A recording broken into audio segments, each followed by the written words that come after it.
السلام عليكم ورحمة الله تعالى وبركاته. اللهم صل وسلم على سيدنا محمد.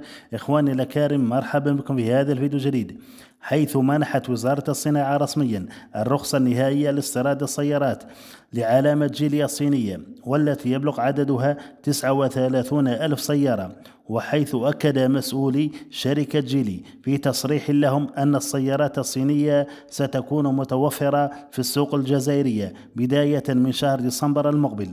وتستعد شركة جيلي في الجزائر لاستيراد السيارات الصينية بنوعيها، السيارات السياحية والسيارات النفعية، حيث يفترض أن تكون هذه العلامة متوفرة في السوق الجزائرية وبأسعار تنافسية بداية من شهر ديسمبر المقبل، أي قبل نهاية سنة 2023.